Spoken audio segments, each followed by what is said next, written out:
Bon vendredi tout le monde, c'est une grosse semaine d'actualité qui se termine avec le dévoilement du troisième lien et le déconfinement de François Legault, son plan de déconfinement. Il y a quand même quelques nouvelles qui sont passées sous le radar. On prend 3 minutes pour revenir sur chacune d'entre elles. Ici Jean-François Blanchette, voici votre vidéo-journal.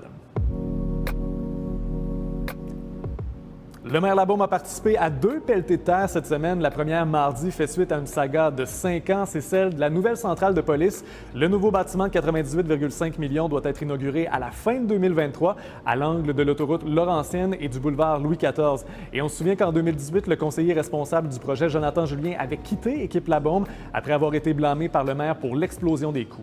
La seconde pelletée de terre a eu lieu jeudi pour le nouveau quartier dans le secteur d'Estimauville. Le projet locatif de 150 millions de dollars comprend 450 unités réparties dans 3 tours de 10 étages. Il va être construit sur le stationnement des Galeries de la Canardière.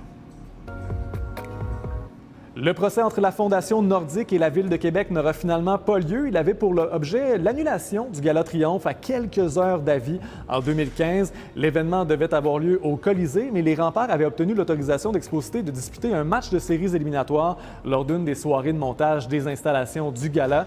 La Fondation Nordique, dont le président était anciennement Marcel Aubu, réclamait un peu plus d'1 million de dollars à la Ville de Québec et les détails de l'entente conclue lundi matin ne sont pas connus.